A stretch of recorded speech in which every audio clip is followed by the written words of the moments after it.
Good morning. Good morning.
So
now we have come to the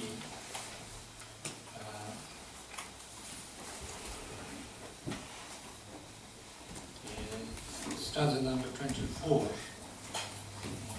and from here, and then Patrul Rinpoche presents the whole of Buddhist teachings very precisely, each one kind of one stanza for one special group of teachings.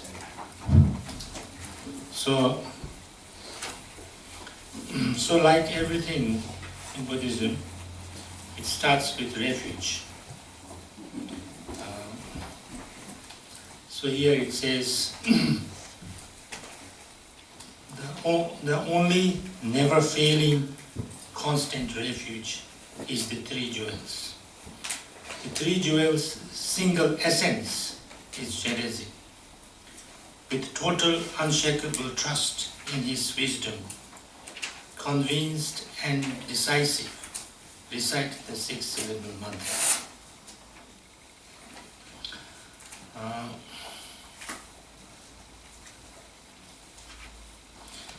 So this is talking about refuge. Maybe I don't have to describe refuge so much because I think all of you know a lot about that. But from Buddhist point of view, these three refuge is the kind of the basic, what you can the basic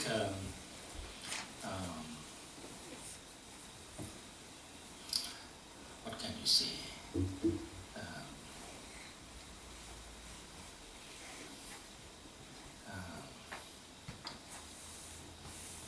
I'm trying to look for a word.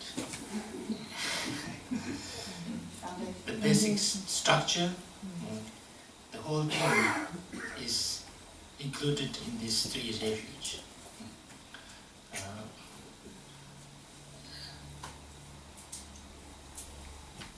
So therefore, if we don't understand this, then there is no kind of, you don't understand anything because the whole structure, you don't have the whole structure. So these three refuges, Buddha, Dharma and Sangha.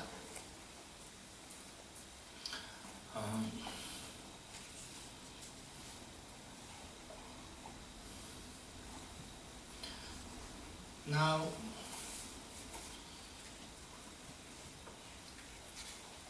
the whole purpose of practicing Dharma, why do we practice Dharma?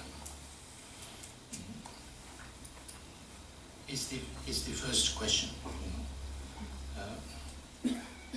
This, I think, something that we described in a way all the time, but we want to be free from suffering. We want to attain the lasting peace and happiness. Now, the Buddha is this,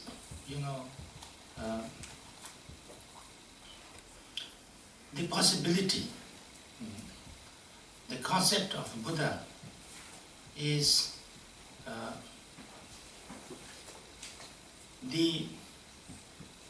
sometimes we call it cessation.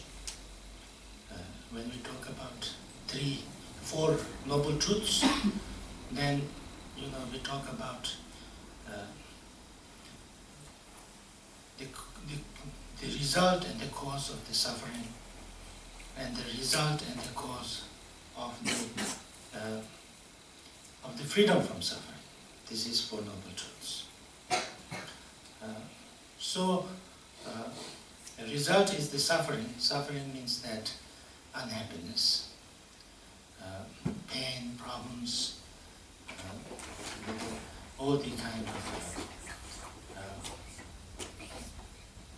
difficulties, dissatisfaction, all these negative things that we suffer, like birth, old age, sickness, death, getting what we don't want, not getting what we want, all these kind of tensions, anxieties, all kind of dissatisfactions, all these kind of things is suffering. Now we don't want that. If you want that, then no problem. Then we don't need to practice Dharma. That's the whole point. We don't. If you want that, then it's okay. That's really good. No problem. But if you don't want that, then we have to find what is the causes of that. So that's the second noble truth, which is the causation, the klesha and karma. The Buddha's description or Buddha's finding is that the causes of all these sufferings is the samsaric state of mind, the state of mind which is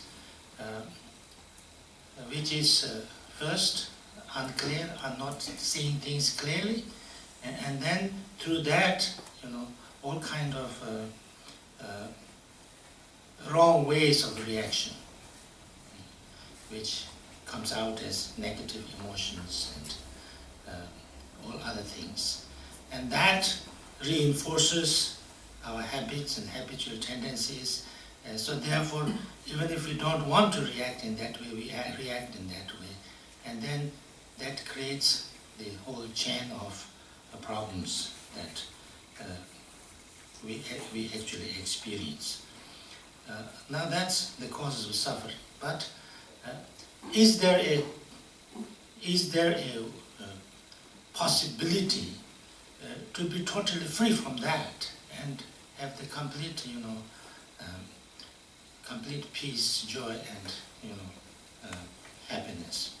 Now that is the experience of the Buddha. So therefore, and that experience is very clearly and in detailed way explained by the Buddha. What that experience is, what cessation is, how you feel it, what different stages there are, how to get there. So that constitutes the major part of the Buddhist literature, what Buddha is. But at this stage, for us, it's difficult to it's not easy to actually experience that because we don't have that experience, but to have a certain understanding or a little bit of a kind of sometimes people say even a positive doubt that there is this possibility is the starting point. So the whole kind of thing starts with that there is not just a chance to improve on the situations of things, but there is a possibility, and not only possibility, but the experience, the living experience of complete, eradication of that samsaric state of mind. That's the Buddhahood. That's the Buddha. So therefore, that's the kind of the goal. That is the purpose. If we want to be completely free from suffering, then there is a possibility of experiencing that also. I think this is important because in last two all the things that is said before this seemed quite bleak. Everybody is so difficult, so bad, so hopeless, so things like that. That's the description of the samsara, which is very much there for us, to experience. Most of us are in samsaric state of mind, and when we are in samsaric state of mind, that's how we express ourselves. That is how we behave. That's why there is so much problem in the world. And that needs to be understood and accepted. We can't just, wish it was different. But behind that, then this very optimistic, spiritualistic, not only full, but full on top of full, then there is a possibility of that. And that is the Buddha, the experience of that, the Buddha experience. And this is what the main teaching of the Buddha is, that it's not just that one Buddha or kind of somebody who happened many thousand years before. He was the only one who experienced this. It's not like that. He's saying that the Buddha, Siddhartha, Gautam Buddha, he was not something very special. He was just another human or another being, and he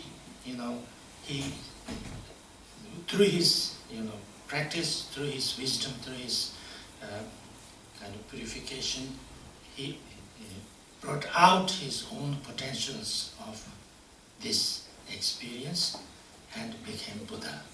And everybody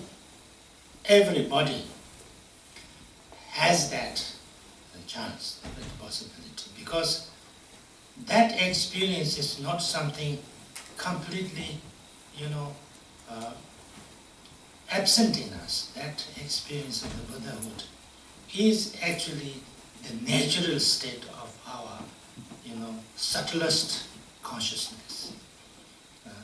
So therefore, if we just can get rid of all the, you can call it from Buddhist point of view, defilements. That means all the misunderstandings, all the wrong perceptions, all the negative habits and kind of addictions. If we clear them off, if we can in a way detoxify ourselves, then we are actually Buddha. That's the whole philosophy. And that's the experience. So therefore, and that is not something that is we have a possibility, but we may get it, we may not get it. That's not. So this has been explained in different stages by the Buddhas. First he said, there is a possibility. Then he said, there is a seed. Then he said, everybody has the wisdom and compassion a little bit there, and so it can be then developed. And then he said, and then that's actually our nature all the time. It's there, continuously, but we just don't perceive it. We can't perceive it. So we only need to perceive it. So therefore, that is the Buddha. So when I say I go refuge to the Buddha, ultimately it's saying that I want to bring that experience out to myself. And I want to bring that experience of lasting kind of happiness, peace, freedom from suffering, not only to myself, but to every being. That's the Buddha. Going refuge to the Buddha is that. So now, when we have that, then naturally we want to know how. And that's the Dharma. The Dharma is, now the experience of the Buddhas of the past. Like the instructions of the Buddhas of the past. The road map that the Buddhas of the past have given to us on how to purify ourselves, how to rediscover ourselves, how to bring this experience of enlightenment experience. So that's Dharma. Now this is not just one thing. This is not just one, kind of one word or one talk or one many, because everybody needs, different ways and different methods and different, different kind of skillful means on how to work towards that step by step. So that's why Dharma can be a vast thing, many different methods, many different techniques, many different, and so therefore one needs to see, get those techniques, and then one needs to try to see what works on me, what works best on me. So the Dharma is that. Dharma is eventually the experience of the Buddhas, but also their teachings. So therefore, when we discuss Dharma, we say it's two, Tokpichu and Longpichu. In Tibet, Tokpichu means the experience of the enlightenment experience. That's the true Dharma. But then it's also the teachings they give. Whether it's instructions that are kind of preserved in kind of ear to mouth to ear, the teachings, or the teachings that's written down and passed from generation to generation, whatever that teaching. This is the Dhamma. So therefore, in order to, experience or attain that Buddhahood, we need to understand the Dhamma, and we need to not only understand, but practice it. We need to train on the Dhamma. So therefore, the Dhamma becomes very important, and the Dhamma is the kind of the variety of the Dhamma.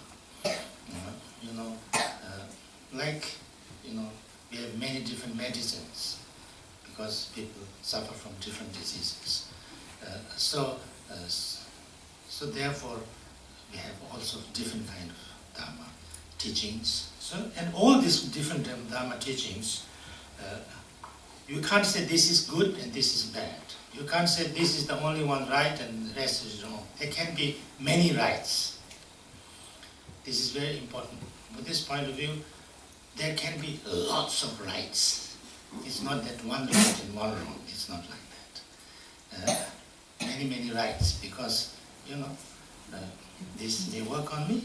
This may also work on me. This may also work on me, or this may work better on me, and this may not work on better me. But to somebody else, this may work better, and this may not so. So, and also not only work, but also how I would understand. Some things I may not understand. Some things I would not be able to use it because I have some kind of I don't like the look of it or something like that. It's different. People are different, so therefore different things necessary. And that's why also, when we talk about different lineages or different schools and different, different teachings, it's not that one is better than the another, or one is wrong and one is right, and all this. They are all different methods. So which and also it's also, I think, important to understand this. Sometimes people think that like one school, the Kagyu school or Nyingma school. Yes, Kagyu school has one method. 1, 2, 3, 4, 5, 6, 7, 8. That's finished now. It's done. And every Kagyu Lama does exactly the same way. It's not like that. It should not be like that. It is, if I try to teach as might be useful for you, as best as I can understand. And so therefore, you cannot say that this is Ringu Tulku's tradition. It's nothing like that. I just try to explain to you as the best as might help you. And if I go somewhere else, I may say something differently. Yeah, because if they might understand another way, so therefore it's nothing called Ringu Tulku's way. Ringu Tulku might say many different things in order to, maybe not contradictory, but things like that. So therefore Dharma, that's the Dharma. And Dharma is the main thing. Now, this is very important from this point of view. Dharma is the main thing. Now when we talk about 3 refuges, first let me explain Dharma. Yeah, that's the Dharma. But that Dharma,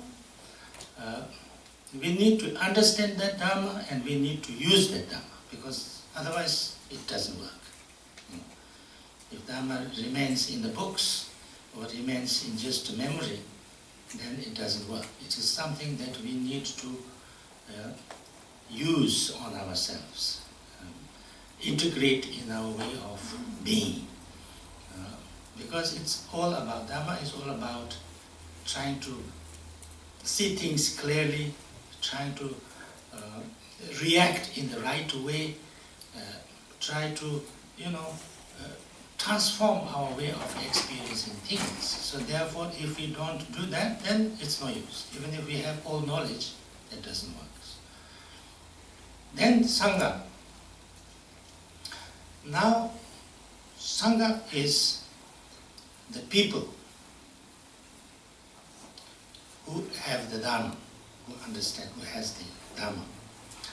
Now Sangha, the word Sangha in Sanskrit actually means community. But Sangha doesn't necessarily in Buddhist terms mean only a group of people. Sangha can be one person also. Everybody, anybody who has any different levels of experience and understanding of Dharma is the Sangha. The highest Sangha is the Buddha, like Buddha person. not Buddha that is attained. Buddha that is that's the experience of freedom. But like Bodhisattva Muni, when first he became Buddha, he got this realization of Buddhahood, then it is said there is one Sangha in the world, in the Bodhisattva Muni, because he is the one who has the complete experience of the Dhamma. Then later on, when he gave his teachings on Four Noble Truths to 5 of his first students, and when these 5 people became arhats, then they said there were 6 Sangha in the world, because the 6 people had the full experience of the Dhamma. Now like that, now how do I experience, how do I know Dhamma, how do I learn Dhamma? I learn Dhamma from the Sangha, because I have to learn Dhamma from somebody who has experience and understanding of the Dhamma. The better the understanding and the experience of Dhamma, the better I can learn. No? Somebody who doesn't know himself cannot teach. Of course can teach, but not very well. So therefore, it's sometimes said, it is said, and I really agree with that. They said that those who cannot do, teach. I don't mean that disrespect to all the teachers, but I sometimes feel like that. Teaching is easy, just to say what my teacher told me, to become like a tape recorder. It's very easy. To actually experience that is not, to actually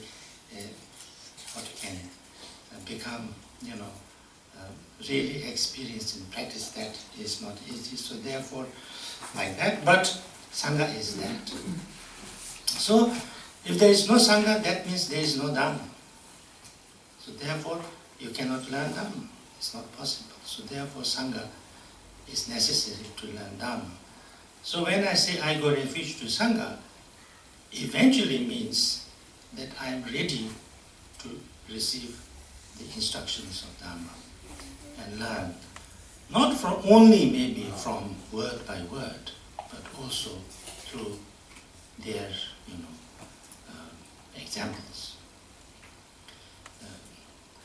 I was once told, I think it is very, very, very true. I was told that when we communicate each other, when people communicate, they said that the words, what we actually say, is only a very small part of the communication. I don't know how much percentage, very small percentage. Our communication, the true communication, goes through all other ways, our body language, our, I don't know, all the, expressions, and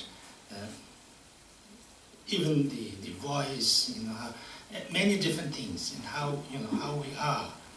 That's how we express and communicate with each other. And especially when we learn,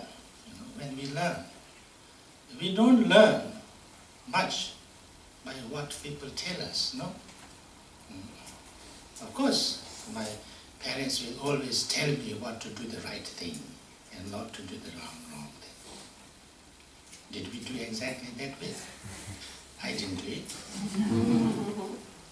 Some of you, I'm told, are very good. They do exactly the parents say. And sometimes people come and tell me, my mother told me not to get angry, and I didn't get angry, and that's why I have repressed it. I was very confused that time. I was really confused. What a super mother she was, She could order people's emotions, like nobody could do that to me, I didn't understand that. I didn't understand, because your mother tells me not to get angry, and then I just not get angry. That's really super mother, no? But I think it's not like that. I think it's the wrong way of understanding, my understanding. Because it's not that I didn't get angry. I did get angry. I kept that anger. But I didn't, maybe, I didn't smash the plate, or I didn't put my fist on somebody's nose or something like that. That I call, I did get angry, but I really did get angry. And I not only did get angry, but I kept that anger in me very strongly. I think that's how we repress. Anyway, that's another story. So therefore, it's necessary that we learn from other people, not only through their words, but also through their example. So therefore, the Sangha is an example. Sangha, that's why, we talk so much about the teacher. And, not just somebody telling you things, but he or she actually lives a little bit, okay. I think it's like that, I don't, of course there are, great masters, or, great examples, and that's very inspiring and very good, but it's also, I think, not useful to expect everybody who is a little bit like trying to share Dharma or something like that as great masters or great beings, And then, again, too much expectation. Then it doesn't work. It doesn't work. So that's why sometimes being a very small Lama is very nice, because I'm the smallest Lama ever. So people, I can just be myself and do whatever. I'm just nobody, so it's okay. So anyway, so that's the Sangha, and so therefore, we kind of take the example of Sangha, and Sangha not necessarily always, the people around you. If there are good people around you in this particular community who can be an example for you, and from whose examples and whose way of being and whose way of understanding we can learn, that's great. That's a great opportunity. That's something we need to really appreciate. But even if there is not so much like that, we can take the example of past great beings, and take examples from there also and learn from them also. That's also Sangha. So therefore, the great beings who are there and who have been in the world are very good, very important, very important. So that's the Sangha. So therefore, we need these three things. If we don't have Sangha, then we can't have Dharma. If we can't understand, we don't have Dharma, then we don't. No possibility to understand Buddha. And so therefore we cannot practice Dharma. But unless we have some kind of understanding of little bit of notion of Buddha, then we don't want it. There's no inspiration to practice or understand Dharma. And therefore we cannot practice Dharma, and therefore we will not even want to search for Dharma practice. So all these three are interrelated. And that's why sometimes it is said that, sometimes says Buddha is the ultimate refuge. Because, that's what we are, we are working towards. And that's only if you attain Buddhahood, then we have kind of transcended the suffering and pain problems. And Dharma and Sangha are not ultimate, because Dharma is the way. It's like a boat. Boat. You need the boat to cross the river, but after you cross the river, you don't carry the boat on your back. So it's just a means. So therefore, it's not ultimate goal. It's also Dharma can be at many different levels.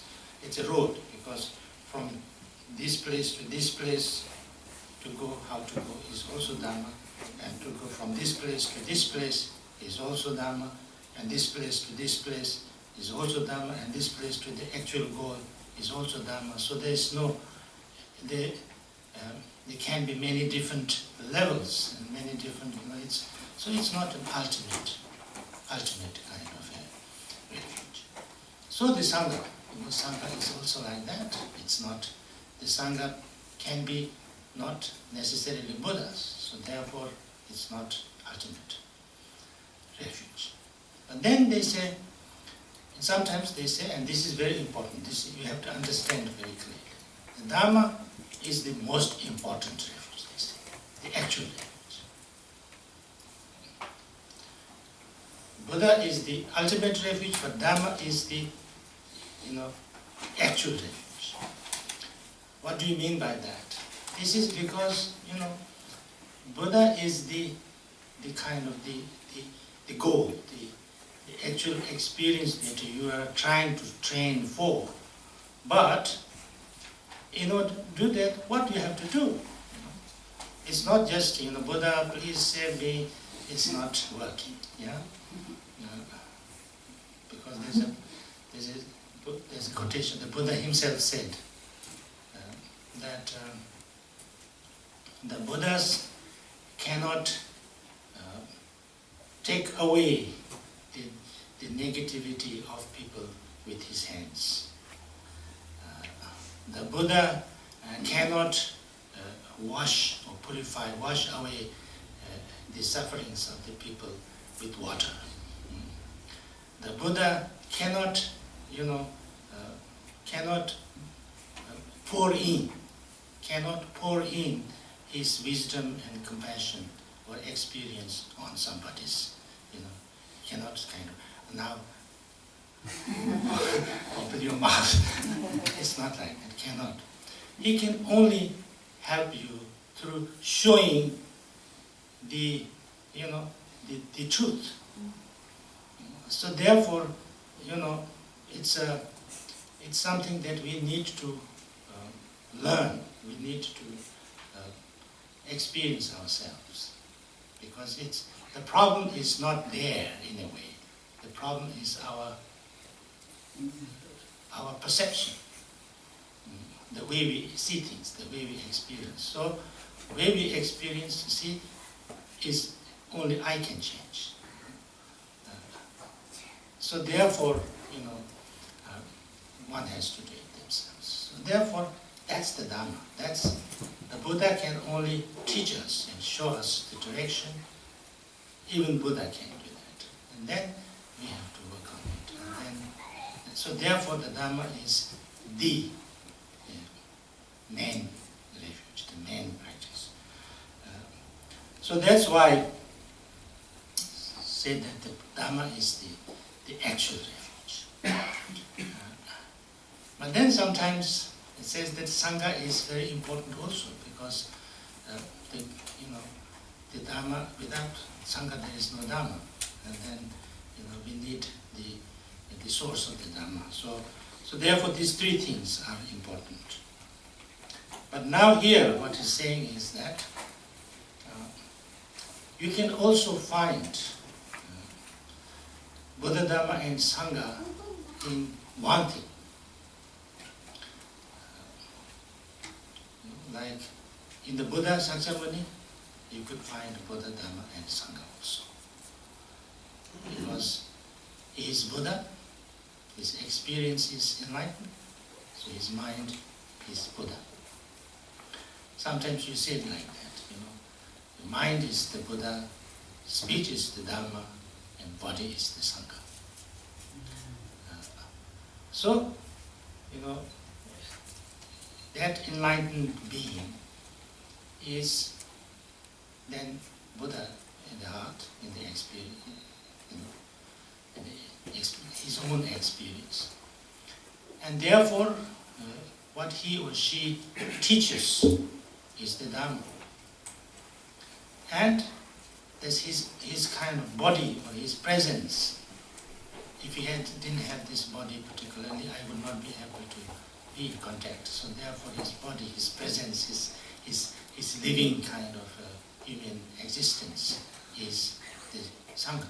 So body, speech and mind, Buddha, Dharma and Sangha, all three.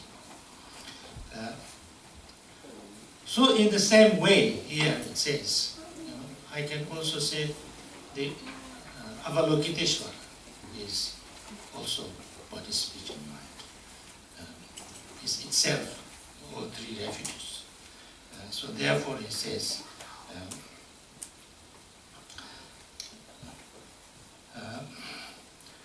the Sherizik is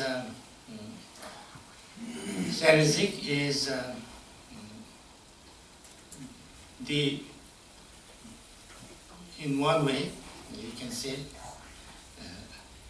embodiment of compassion and wisdom. Ultimately, it's the embodiment of wisdom and compassion is Sherizik.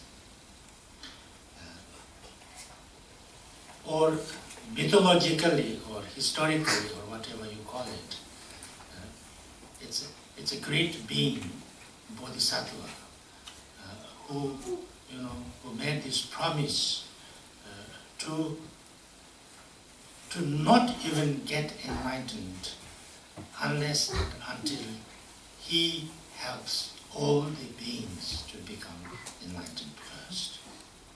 A very courageous, very compassionate, and the most kind of advanced, you can say, being. And in essence, Sherizik is, just the wisdom and compassion. So therefore, when we it's a method. It's a method. Like when Buddha teaches the practice of Sherizik, for instance. That is a method or a way, a practice to bring your own wisdom and compassion to your experience. So, when I say I practice Sherizik, what do you mean by I practice Sherizik or I practice Avalokiteshvara? I don't mean that, after some time, I become somebody totally different, I practice Sherizik, and then after a few days I become somebody else, like I become Bernard. I'm now Bernard. And then I'm a little bit mad, yeah? They say that in the psychiatric hospital, if you go, there are lots of people like that, I'm Jesus Christ, I am Mahatma Gandhi. Once, there's a kind of a joke in India. Jawaharlal Nehru, there was the first Prime Minister of India, and very good person, very learned. So he once went to a psychiatric hospital to visit. And then he went there, and then he met an inmate there, and he says, I'm Jawaharlal Nehru. So this says, oh yes, very good. Don't worry. I also, when I first came here, thought I was Mahatma Gandhi.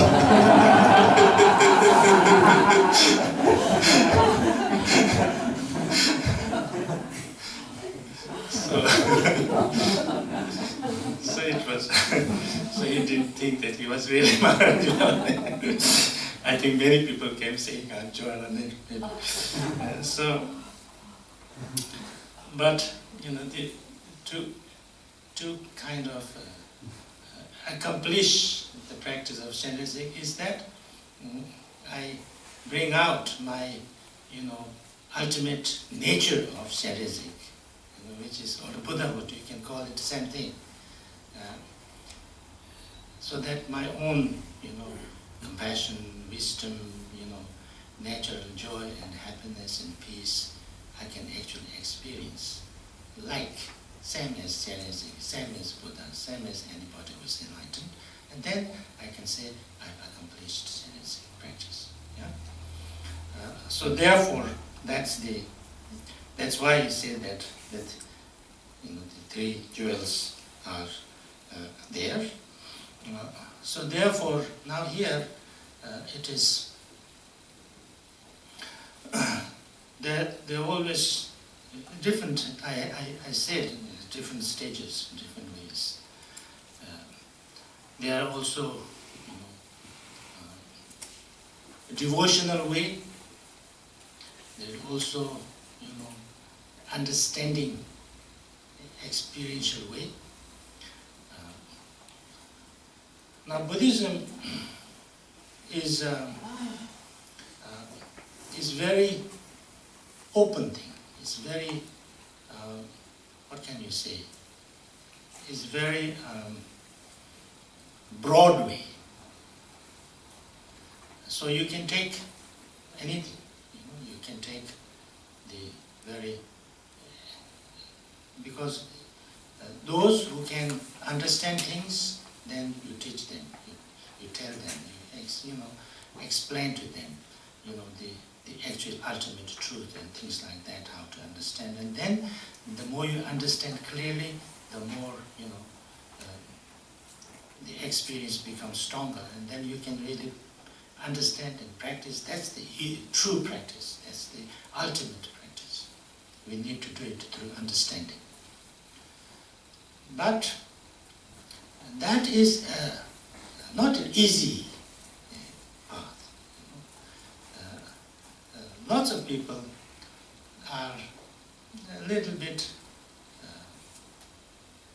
what can you say, lazy, or not lazy, but they don't have too much time and energy and interest to go that way sometimes. Sometimes lots of people need the devotional way, especially those who don't want to, who don't have the facilities of education and things like that. So there are lots of people, Buddhist countries especially, who go by the devotion way. Oh, Shenrezig.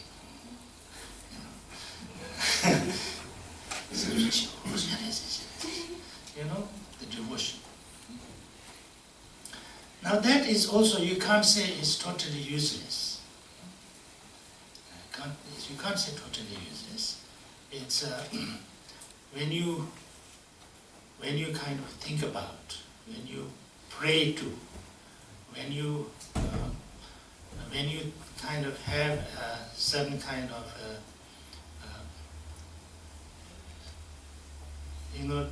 when you say devotion, you say like you think.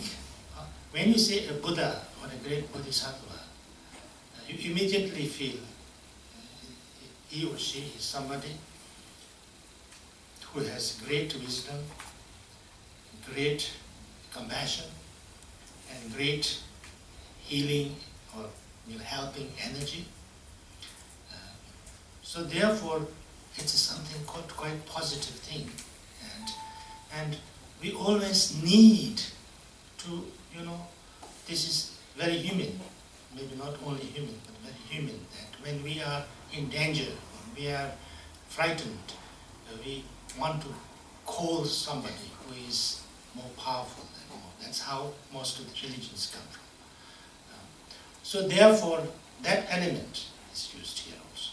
So I pray to Shenesi, I pray to Buddha, I pray to, because, they are compassionate, they have wisdom, so therefore they have the healing power, so therefore they might be able to help me also. And if I'm open to that, I might also get some help. Because when my mind is very open and devoted, and then it works, because sometimes most of the problems, the strongest problems, maybe this I shouldn't talk too much here, but is like His Holiness Dalai Lama was also saying in Manchester. I think it's very true that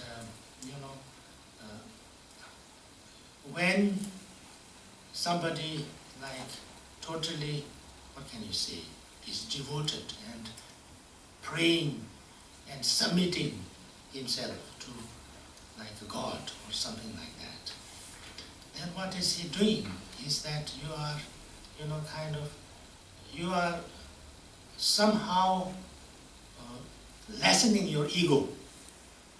You are kind of, I am submitting myself to the mercy of that God or something like that. So therefore, in fact, you become less egocentric, or less selfish, and things like that. So therefore, the devotion has that effect. So therefore, there is also this devotional way. But from Buddhist point of view, that devotional way can be used, but it's not, the more understanding you have together with that devotion, then it becomes much stronger and much better path, much quicker. So therefore, this is the thing. Now this says that unshakable trust in this trust. So this unshakable trust can be either with the devotion, or with understanding, or with both. Then it becomes a complete practice and very good. So that's the refuge. And now I'm going to be very quick. The second, 25. The basis of the Mahayana path is the thought of enlightenment. The sublime thought is the one path trodden by all the Buddhas. Never leaving this noble path of the thought of enlightenment, with compassion for all beings, recite the six-syllable mantra. Thought of enlightenment here seems to be the translation of bodhicitta. Bodhicitta is here translated as thought of enlightenment. I'm not sure whether you can understand by this thought of enlightenment. What it says is, Techen Lam je Tsawa Shangchu Sen. Techen Lam is the path of Mahayana, you can say. Tsawa is root. Tsawa means the root.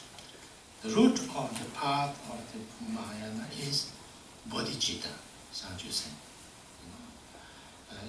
What is bodhicitta? Now, bodhicitta is what the heart or the aspiration of the bodhisattvas. When somebody has the bodhicitta, then that person becomes bodhisattva. Now, bodhicitta is said to be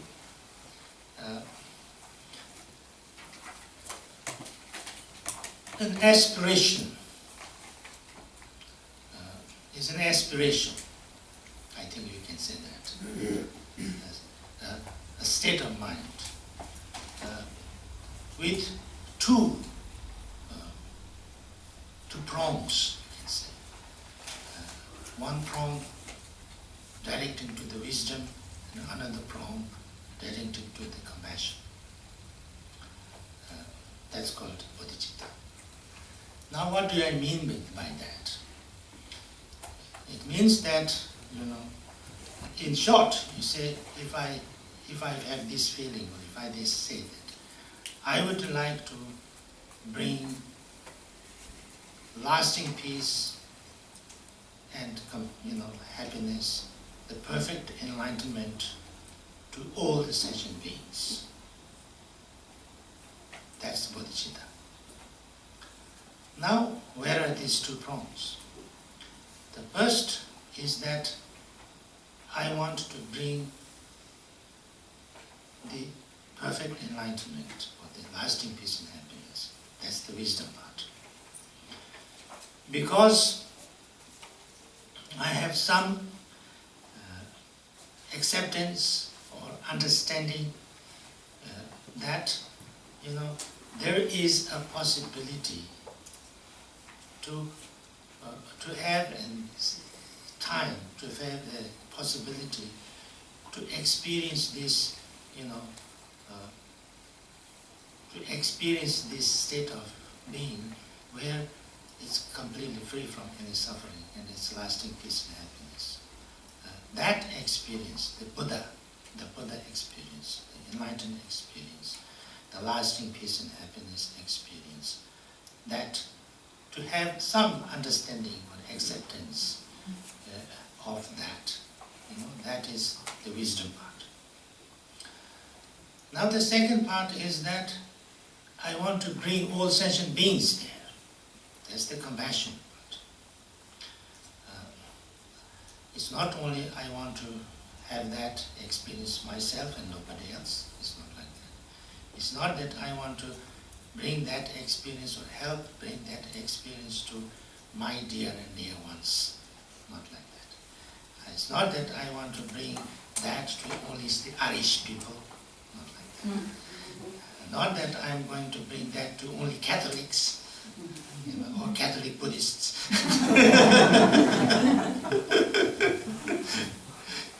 Not I heard that once there was in Northern Ireland, there's a bus was stopped, and then some people took out all the, and they said, are you Catholic or Protestant? You Catholic, see this side, you Protestant, this side. And then somebody said, I'm not, I'm Buddhist, I'm not Catholic, I'm Buddhist. He says, that doesn't matter, but are you Catholic Buddhist or Buddhist? So it's sometimes. But here, all beings, doesn't matter who they are. So that is the compassion part. So therefore, kind of unbounded or undiscriminatory, you can say, compassion. And some understanding that there is a possibility to be free from this samsaric state of mind. And therefore, I want to work on that. If somebody has that intention, has that motivation, has that aspiration, that is the bodhicitta. So if the person who has that bodhicitta is the bodhisattva. Bodhisattva is the person and bodhicitta is that aspiration. So that is the root cause, root of the whole Mahayana path, because what do you call Mahayana or Bodhisattva, sometimes we call it Bodhisattvayana, is actually nothing separate from the general Buddhist teachings. It's only the addition of the explanation of the Bodhisattvas. When Buddha taught the teachings on Four Noble Truths and all this general Buddhist teachings, and then that time the word Bodhisattva was very much there. Buddha was always referred to as Bodhisattva before he became the Buddha. All the Jataka stories, in all Jataka stories, they say when Bodhisattva was a rabbit, this. When Bodhisattva was a parrot, that happened like this. It's like that. It's always called him as the Bodhisattva, but it was not explained very clearly and very elaborately how, what is really a Bodhisattva, and if anybody can become a Bodhisattva or not, or if anybody can become a Bodhisattva, how to become Bodhisattva, that was not kind of elaborated. So the Bodhisattva Yana teachings are addition of that teachings to the general Buddhist teachings. So therefore, it's saying the root of all the Mahayana teaching is the bodhicitta, and that bodhicitta is the path trodden by all the Buddhas. There is no Buddhas who didn't have that aspiration, bodhicitta.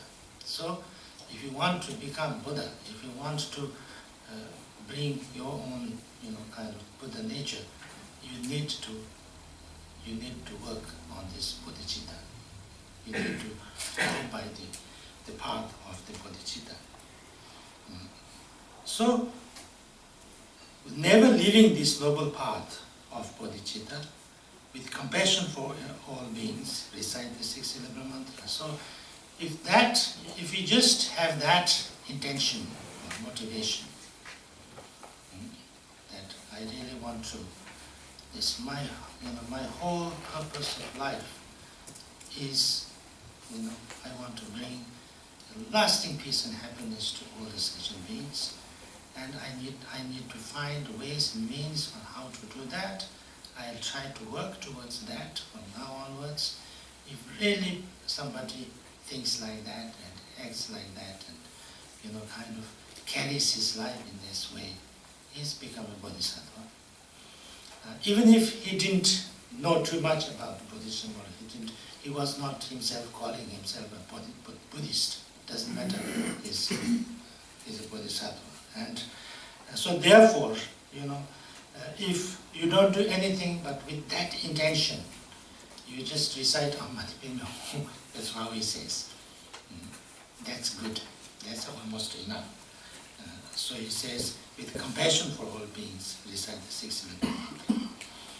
Now we got 2 things, that the refuge, Buddha, Dharma and Sangha, and then bodhicitta, with compassion.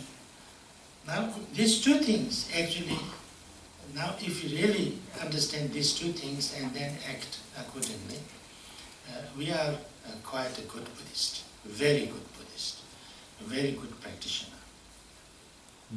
We can understand that, no? So therefore, sometimes, what he's trying to say is, if you have lots of understanding, if you have lots of kind of higher, knowledge and experience and teachings, that's very good. But if you have nothing much more, but only these 2, that's also enough. That's also good. So that's why, with just great compassion to all the sentient beings, I recite mantra. Om Mani Padme Hum is also very good. Then,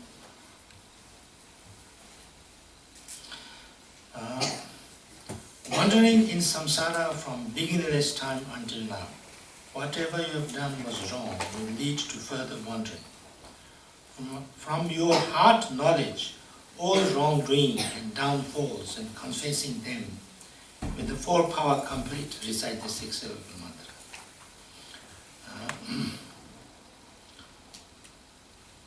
Now, this is the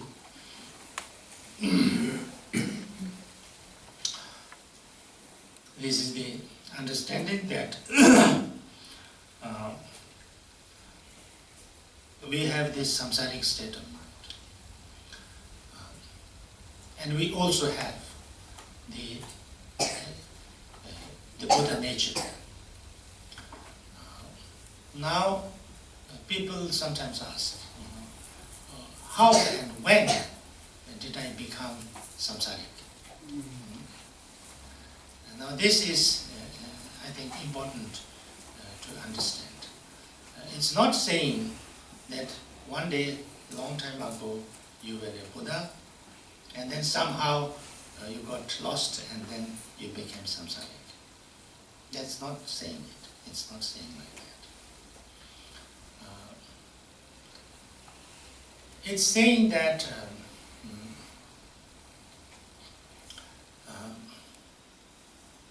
that your mind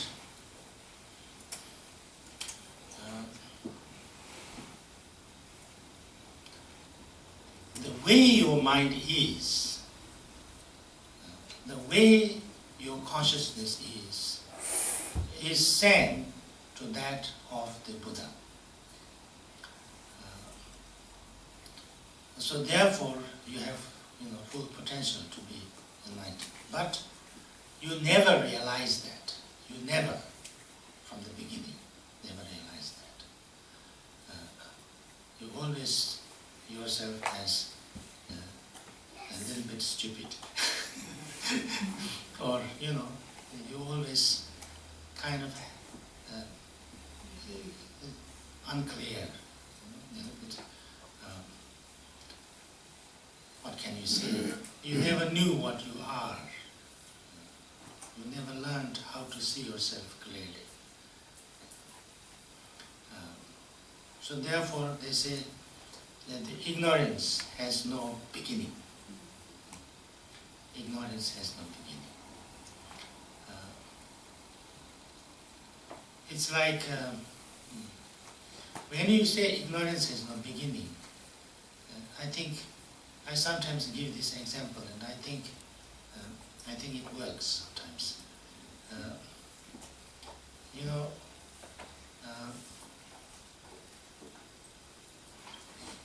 Like if I never met a person, or if I start to learn Irish, I can learn Irish, no? Probably. Maybe one or two words. Now, can you ask me this question? Since when you didn't know Irish? You cannot ask me that question, no? Since when I didn't know Irish? Because I never knew Irish. That's why I'm ignorant about Irish. Yeah. So there is no beginning from when I knew or I didn't know Irish language. No? Because it's ignorant. Ignorance has no beginning. But it has an end. Ignorance has no beginning, but it has an end. That one day I might learn Irish, and then that ignorance has finished. No? So it's the same thing. I never knew what I really was. I never knew what, how to see things clearly, how to experience things clearly, how to react with my thoughts and emotions and things like that. I was always, afraid. I will always, running after something, running away from something. I thought I was somebody separate from everything else and everybody else. I always had this understanding of reality, and then therefore I am, always create more and more trouble for myself, more and more trouble for others, because, whatever I did, it was a problem. If I liked somebody, it was a problem. If I didn't like somebody or something, that was a problem. Yeah? If I ignored that, that was also a problem. Yeah? If I like somebody, then I like this, I must get it. But he doesn't like me. Maybe he doesn't like me. Maybe he likes me, but he will stop liking me. fears, all kind of anxieties and problems, and and then same thing. Everything is like that. Lots of fear, lots of craving, lots of all sort of problems. So therefore, whatever I do, it's kind of creates a problem because my basic way of seeing things is kind of clouded and not very clear, not very right. So therefore, there's no way I can. It's what they call it, catch-22. The samsaric state of mind is a catch-22. So whatever you do, it's a problem. So therefore, I have created all sorts of negative deeds. Whatever I did, it became something, something causing kind of some problem or difficulties or fear or, something like that. And then, in order to try to get out of it, I did lots of things, and whatever I did, it also created more problem, more fear, more problem, more negativity. I wanted to do something really good for me, but in trying to do that, I actually created more negative deeds and things like that. And so therefore, I have accumulated so much negativity that I have now kind of become completely kind of a little bit like addicted, or it's become my habitual tendency to react in that way. So now what I have to do is I have to change that situation. I want to change that situation. I want to do things which is not harmful to myself and not harmful to others. And I want to do something that's helpful to myself and helpful to others, with compassion and with wisdom. And all the kind of negative tendencies or negative habitual habits or negative actions that I have accumulated through lots of eons and eons, that I want to kind of change. I want to purify. And the way to purify is first to recognize what's the right thing and what's the wrong thing. Because from Buddhist point of view, negative deed is, an action or a reaction that's bringing problem and suffering and pain to myself and also to others. That's a negative deed. And a positive deed is something that's bringing more help, more benefit to myself and others. That's the positive deed. So therefore, the more positive deeds that I do, then the more it creates a situation, an environment, a cause and effect for me to have, a more nice, more situation, more pleasant situation, more,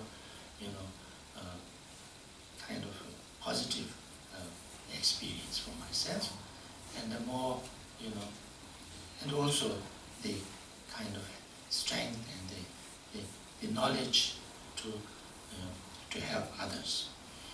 So therefore, these actions, whether it's negative or positive, is not me. It's my action. This is very important, I think. Very important.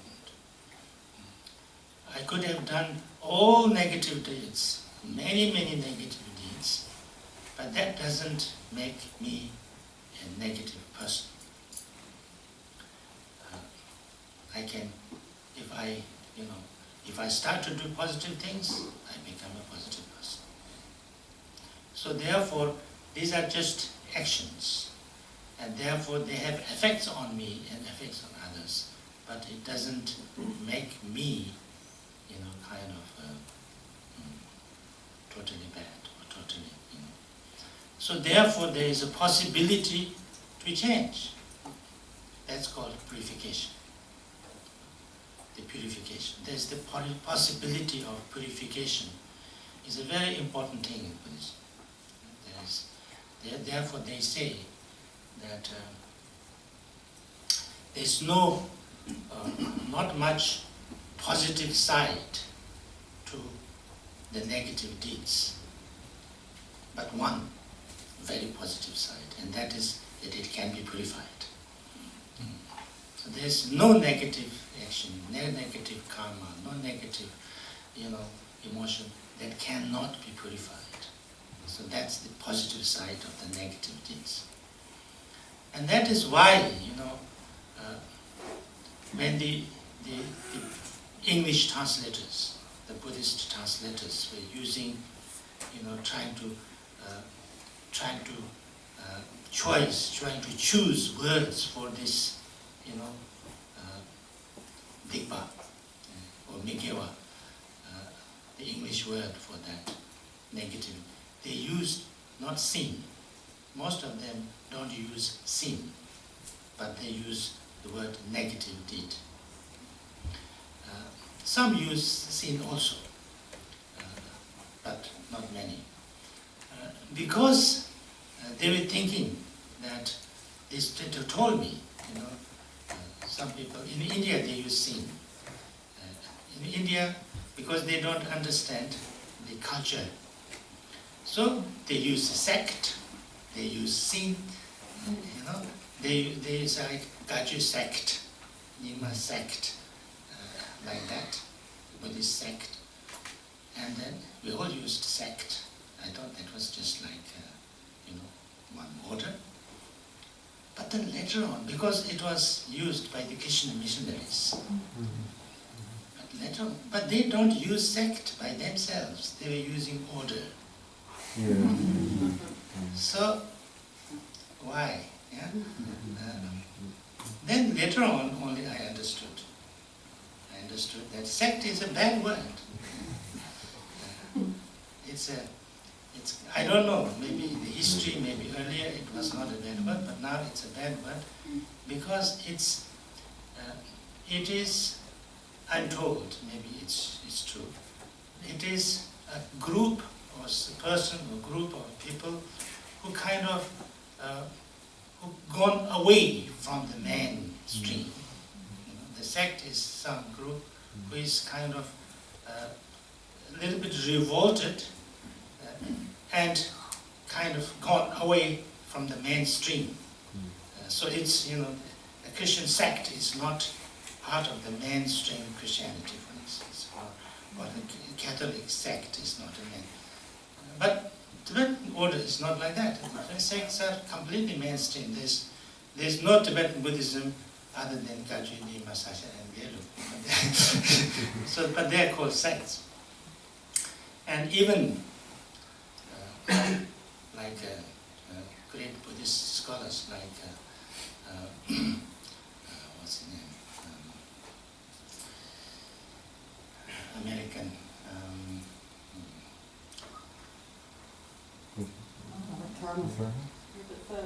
Thurman. Bob Thurman actually made an appeal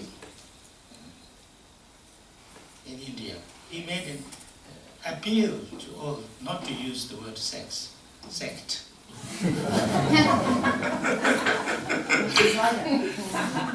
Sex you can use. But still they don't, they don't listen. Even Iswal's Dalai Lama always used the word sect.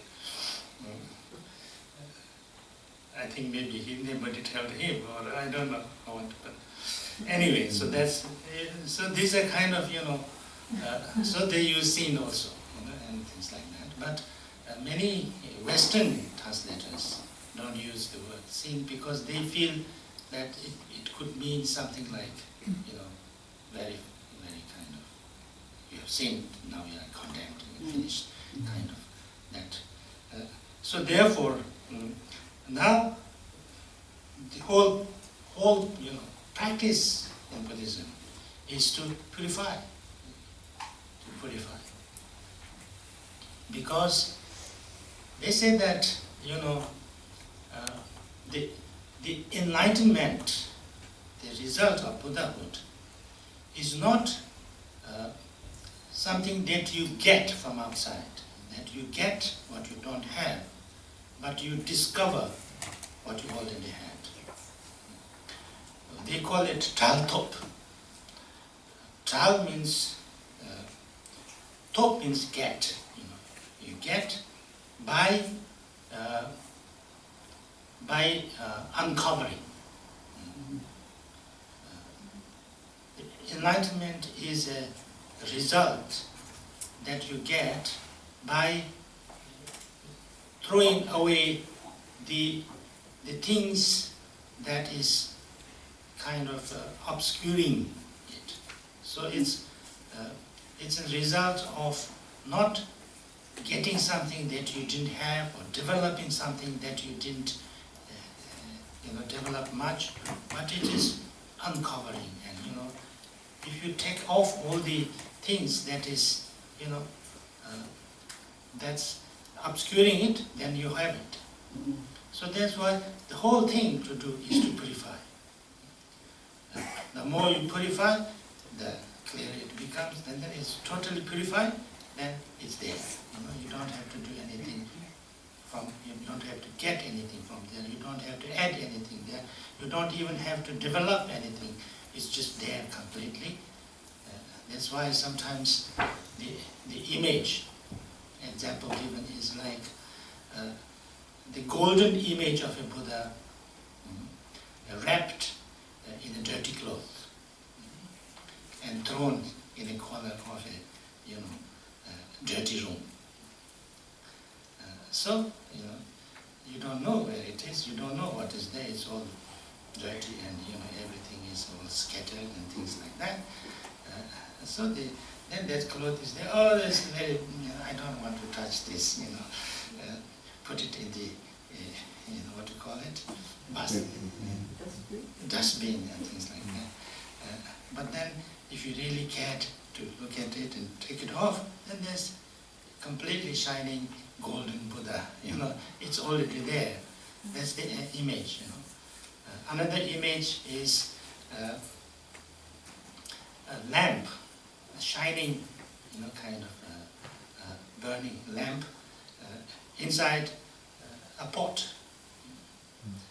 You have a kind of a clay pot, and inside that you have this lamp, and then, but it's covered, and then you are in the dark room, and then you don't see anything, and you think it's totally dark. But then if you broke that pot, then immediately there will be light, because it's always there. So that is the kind of understanding that. So what I'm trying to say is, everything you have to do for realizing that is to purify. Therefore, the purification becomes extremely important in Buddhist practices.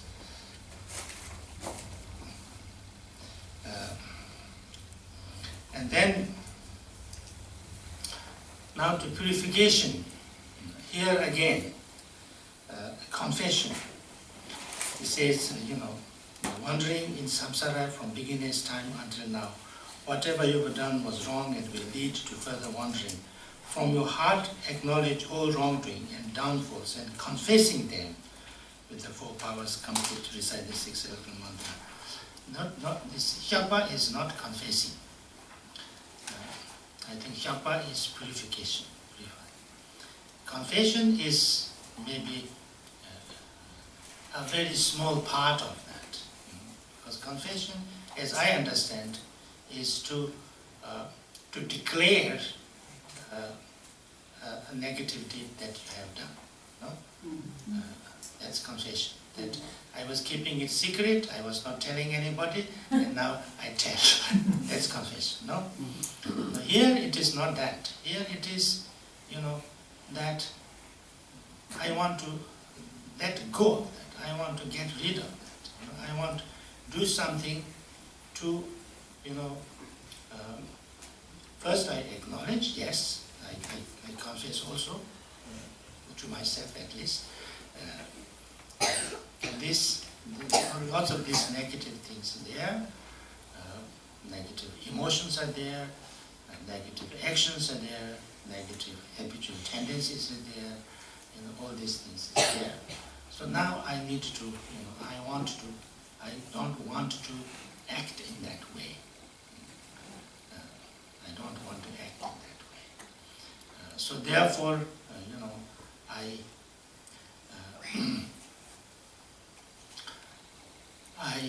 if I've done, or if I am still doing, or have done, of course I have, so now there is no if. Those negative things I have done, I reduce doing them, or I stop doing them. And that's the first thing. First thing to purification is that, that what negative things that I have been doing, now I try to stop them doing, or at least reduce them doing. That's the first purification. And then, by knowing how negative they are, because if you keep on doing this, it's neither good for me nor good for others. It's not because of, that's why regret is there. Regret is there because, it's not just like, somebody told you that, you have done this bad thing. If you continue to do that, I will beat you up. I will punish you. So I say, okay, I can't do that. If I want to do it, it's nice to do it. But he will. If he sees me, then he will punish me. So I will not do it. But I will just look for the chance to do it when he is not looking. Not that kind of a thing. I really know deeply that doing this is not good. It's really useless. It's very bad for me, very bad for others. So therefore, it's not. I don't want to. That's the regret. The regret is very important. We call it regret. I don't know what it is, but unless you have that, then you will do it again. Why not? It's nice to do things. Sometimes people tell you not to do. So it's not something that people are telling me not to do, but I don't want to do. That's the important part of it. That's a regret is necessary. I need to find really it's not useful and not good to do. That's a regret. And then I reduce doing that. And then not only reduce doing that, but do something positive instead. So instead of, not only like if I was telling lies, like somebody was saying yesterday, then I say, I understand very clearly that telling lies is sometimes easy, but then I have to tell 100 lies, and then at the end people will discover, and then actually it's so bad because then nobody will trust me. So it's really not good. It doesn't work. So I don't want to tell lies anymore. That's then that's a regret, and then you reduce telling lies. Sometimes, but it pops up because you are so used to telling lies that you just tell a lie. That immediately you tell a lie. Oh, I told a lie. It's not good. Maybe I should go and tell them that I told a lie. Please. Then it's confession. No. So okay, I told a lie, but I'm not going to tell again. So they say, oh, he's saying that he's told a lie and now telling again. Maybe he's very serious about not telling a lie. yeah, something like that. But then, not only that I stopped telling lies or telling less lies, but I really want to develop my capacity to tell truth and be truthful and be honest and things like that. And the more I can do that, then the more I purify my negative deed of lying, and I can that purification happens by these two ways. So that's the idea. So that's the purification. So I think I'll stop here. And 20, 26, okay, 26, if I forget. So, any questions?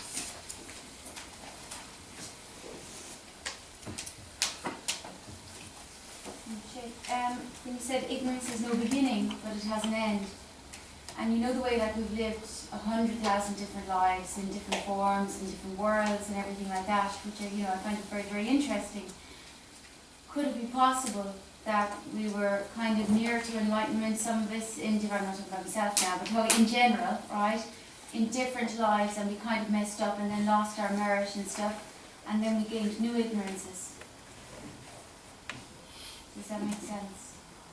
That you learn new ignorances, you know what I mean? And like, if I mess up in a new way, I'm learning a new ignorance, and then, trying to unlearn, because the habitual tendencies are so familiar and they're so,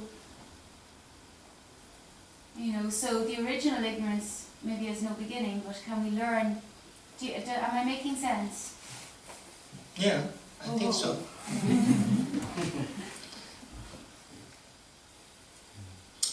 Whether you can learn new ignorance or not, that's the question. Yeah. Can I learn a new ignorance?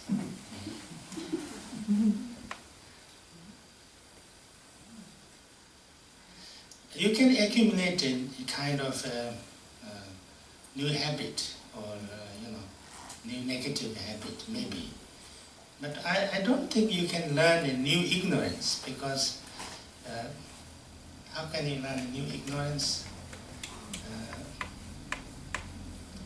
Because ignorance is not something you learn. You cannot learn ignorance.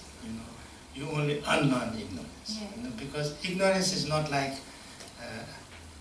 this ignorance. I don't think ignorance is something that is. Ignorance is the absence of knowledge, absence of clarity, absence of wisdom. That's ignorance. So therefore, I don't think there is something that you can learn. You can learn bad habit, or you can learn, or you can do negative deeds, but I don't think you can learn a new ignorance. I don't think so. And out of the beginning, which is kind of like a part B of the question, out of it, because we have lived so many lives in so many different worlds, because there is no beginning, and as so many different beings, okay? Now this is also a little bit, what can you say? I didn't want to go into this detail, but you pushed me. Now,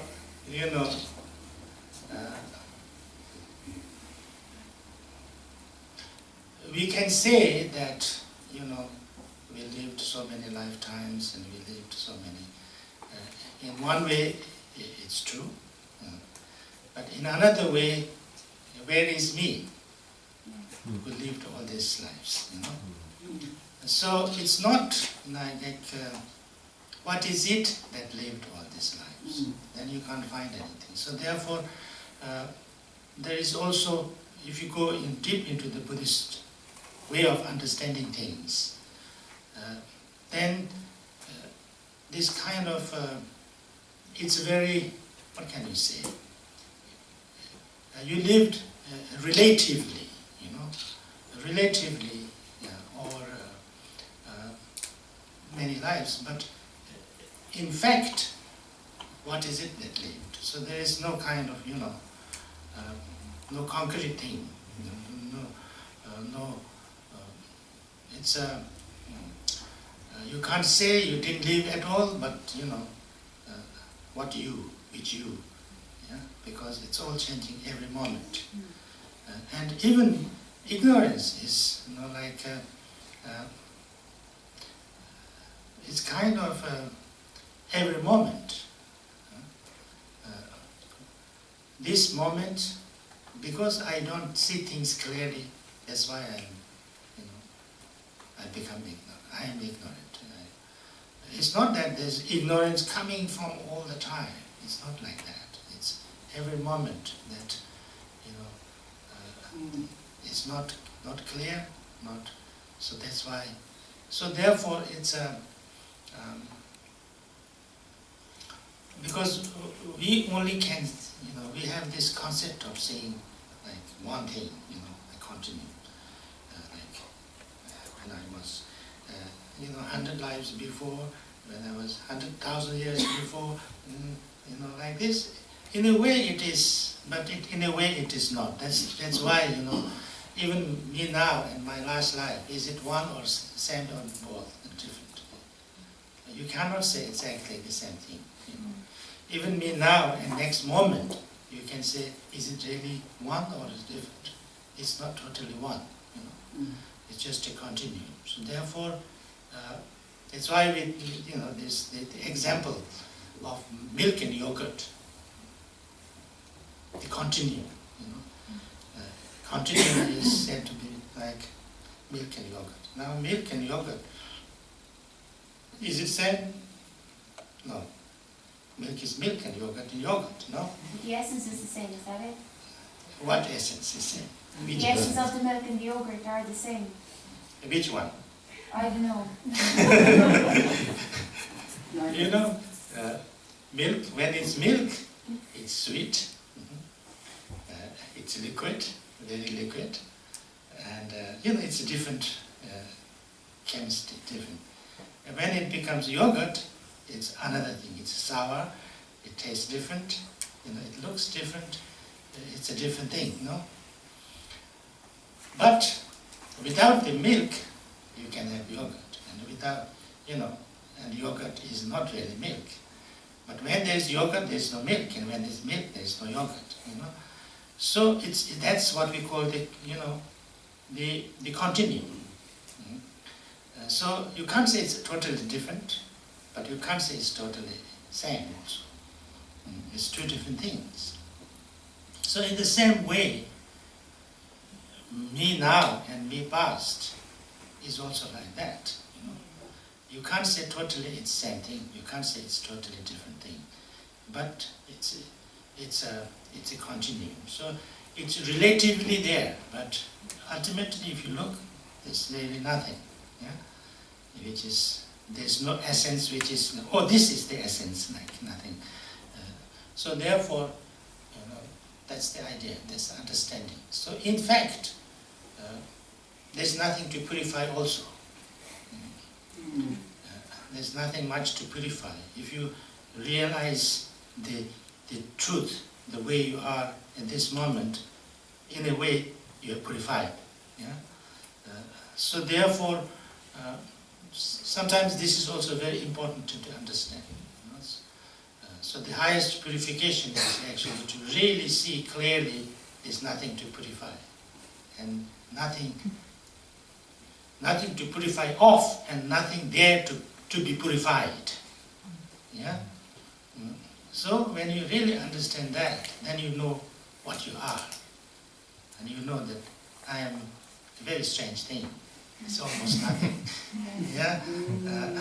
But it is boundless, So therefore, then you don't have to be afraid of anything, you don't have to be, So then all this, lots of fear and lots of craving and lots of, is totally a useless action that I've been doing, based on a wrong perception.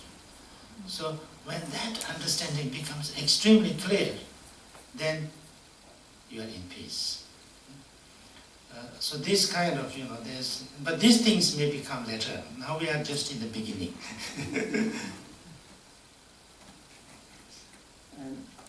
I think the problem occurs between metaphor and the literal. Like literal is stand still, it's stay. It's very difficult, it's actually impossible to describe something that's continually changing. And we need the value of metaphor for that. But we get stuck in the literal. And we want to keep explaining things, which you can't, because they're continually changing. And what I've been told is that this change is occurring at 1,000 times faster than the speed of light. So how can we hold on to literal interpretation? It's crazy. Like, I think that we seriously need to hold on to and understand the value of metaphor. When you're talking earlier about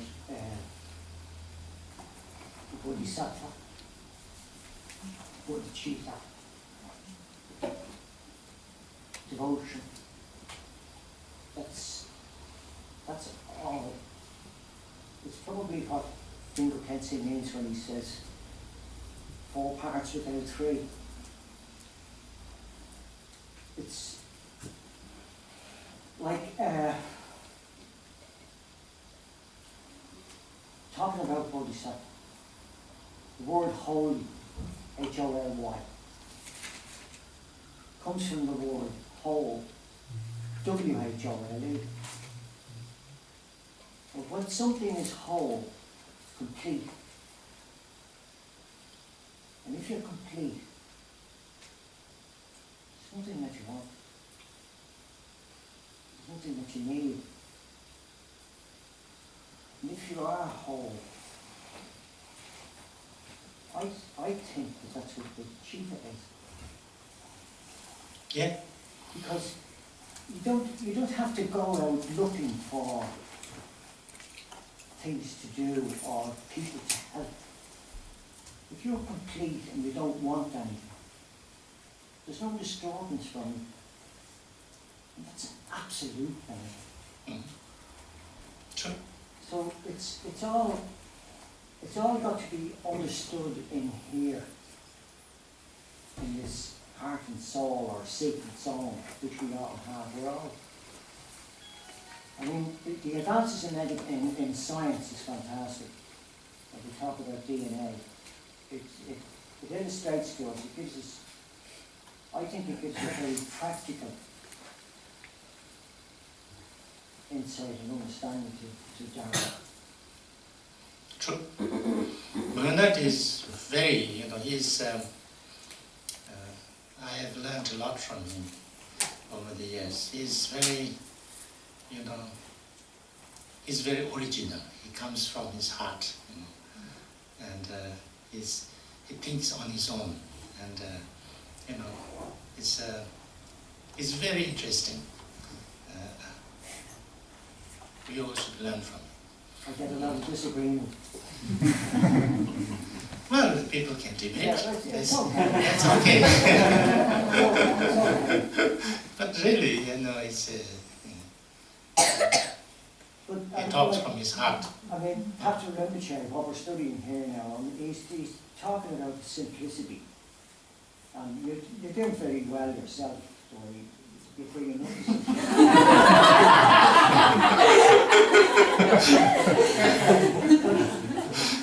Isn't it said that when Buddha realized that he said, this is so simple that nobody would understand it. Yeah. Yes, he said that.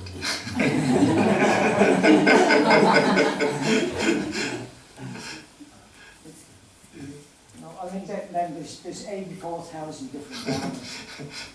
It's so simple that you have to make it very complicated to understand. That's why we have to teach ourselves to deal with the literal. Yeah. If we become literal, we're trying to stand still, and you can't. Yeah, that's true. Okay, so I think we can stop here.